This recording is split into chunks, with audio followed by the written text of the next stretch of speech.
नमस्कार दोस्तों, आज हम बात करेंगे साहूकारी अधिनियम। यूपी में फाइनली खत्म हो गया। और ये क्या है साहूकारी अधिनियम?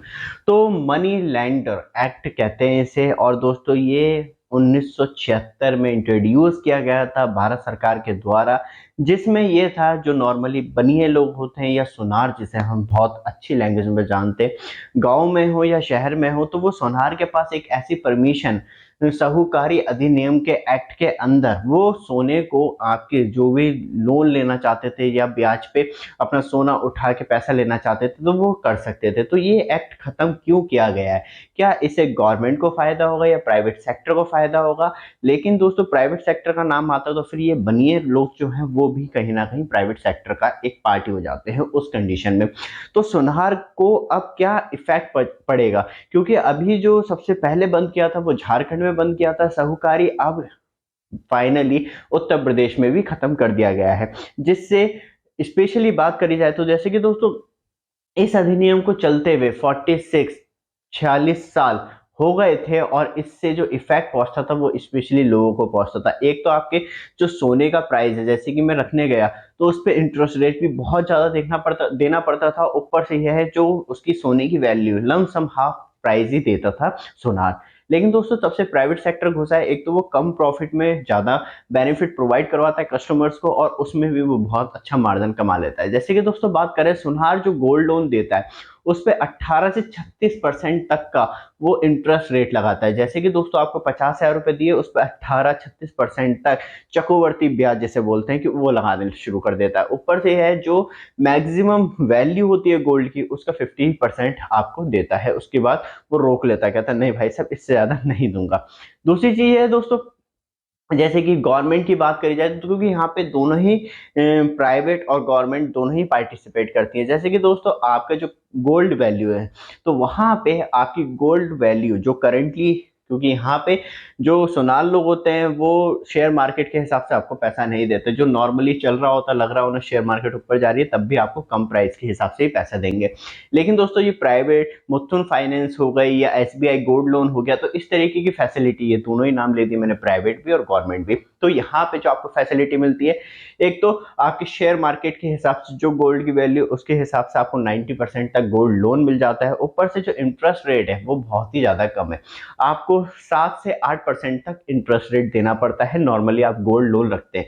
दूसरी चीज ये है दोस्तों, सुनहार जो थे, एक लाल कलर की डायरी होती है और उसी में वो अपना सारा एस्टिमेट रखते हैं, जिसकी आधी इंफॉर्मेशन, आधी से आधी इंफॉर्मेशन और आधी से आधी इंफॉर्मेशन भी गोल्ड मतलब गवर्नमेंट के पास नहीं पहुंच पाती। जिससे पता ही नहीं चल पाता एक्चुअली इंडिया में गोल्ड किस तरीके से मूवमेंट कर रहा है, किस तरीके से कहाँ पे लोगों के घर में ज्यादा रखा है या सुनारों के घर में ज्यादा रखा हुआ है। क्योंकि वो इन्फॉर्मेशन जो है बहुत लिमिटेड ही ऊपर तक देते हैं, और वो भी पहुंच पाती है या नहीं पहुंच पाती। लेकिन दोस्तों बात करी जाए प्राइवेट सेक्टर में, तो ये बहुत ही अच्छी तरीके से आपके गोल्ड की सारी इंफॉर्मेशन की, हमारे पास गोल्ड रखा गया है तो भारत सरकार के पास भी इसकी इंफॉर्मेशन होती है कि इस बैंक के पास या इस प्राइवेट सेक्टर के पास इतना गोल्ड रखा हुआ है। तो यहाँ पे हमारा कहीं ना कहीं जो इंडिया का गोल्ड रिजर्व होता है वो भी इंक्रीज होता है, क्योंकि आपने एक तरीके से इंडियन गोल्ड रिजर्व में वो गोल्ड डाल दिया है और उस पर इंटरेस्ट रेट लगना शुरू हो गया है। तो ये इस तरीके का मतलब एक तरीके से गवर्नमेंट ऑफ इंडिया को भी प्रॉफिट होता है। लेकिन गवर्नमेंट का एक तर्क है जो कि ये बताता है कि आप इस गोल्ड, जैसे कि साहूकारी नियम अधिनियम जो खत्म किया है, इससे गरीब से गरीब तबके का भी फायदा होगा। तो दोस्तों पहली बात, क्योंकि प्राइवेट सेक्टर और मैं बात करूं गवर्नमेंट सेक्टर, बहुत सारे ऐसे लोग होते हैं, ऐसा तबका होता है जो कि बड़ी कंपनियों में शीशे वाले एसी वाले रूम में जाना नहीं चाहता, वो वहीं साहूकारी या सुनार के पास जाना चाहता है, उनसे पैसे ले लेता है। तो वो चीज किस तरीके से खत्म कर पाएंगे? क्या ये अधिनियम खत्म करने से, और क्योंकि तब ये अधिनियम था तो एक लाइसेंस मिलता था सुनारों को जो ये काम कर सकते थे। अब ये अधिनियम ही एक्ट ही खत्म कर दिया गया है, तो अब कोई लाइसेंस जारी नहीं होगा। सुनार किसी को भी मतलब आप देखते हैं कि सुनार कहीं क्या, हाँ वो सोना रख रहा है या कोई कर्जे पे रख रहा है और कर्जा दे रहा है उसे, तो वो अब एक गैर कानूनी काम हो जाएगा किसी का सोना रख के पैसा देना। क्योंकि वो अब सुनारों के पास भी एक तरीके से परमिशन नहीं होगी, एक्ट खत्म कर दिया जाएगा। तो इस तरीके का जो बात करी जाए, इफेक्ट जो पहुंचेगा वो सोनारों को पहुंचेगा, कहीं ना कहीं गरीब तबके को भी पहुंचेगा। उस गरीब तबके को जो लोग नॉर्मली छोटी दुकानों में जाना पसंद करते हैं, क्या वो एसी वाले या एक वेल स्टैंडर्ड शॉप पे या बात करूँ मैं, मुथूट फाइनेंस हो गया, एसबीआई हो गया, जहाँ लोग बैंक खाते खुलवाने से डरते हैं, वहाँ पे क्या इतना ईजिली वो गोल्ड अपना जाके बैंक में या ऐसी कंपनियों में जमा कर देंगे भरोसे के साथ? कहीं कोई कंपनी डूबती है तो उसकी रिस्पॉन्सिबिलिटी कौन लेगा? और क्या आपने इसमें एडवर्टाइजिंग या अपने एक जमीनी स्तर पे ये कैंपेन स्टार्ट किया? एक बहुत बड़े सवाल उठ जाते हैं कि आपने अधिनियम तो खत्म कर दिया, क्या अधिनियम खत्म करने से पहले क्या बुनियादी चीजें जो थी वो आपने सुधारी? क्योंकि नीचे का स्ट्रक्चर आज भी उतना ही खराब है जितना की बात करी जाए 20 साल या 25 साल पहले खराब था। तो ये कह सकते हैं कि लोग जागरूक हुए लेकिन इस लेवल तक नहीं हुए कि कोई जाके डायरेक्ट प्रधानमंत्री के गेट को खटखटा दे।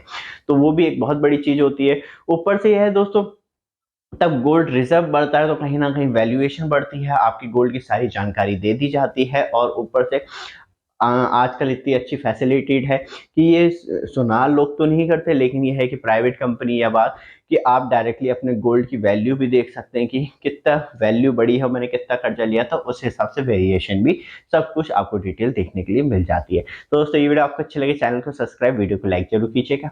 धन्यवाद दोस्तों।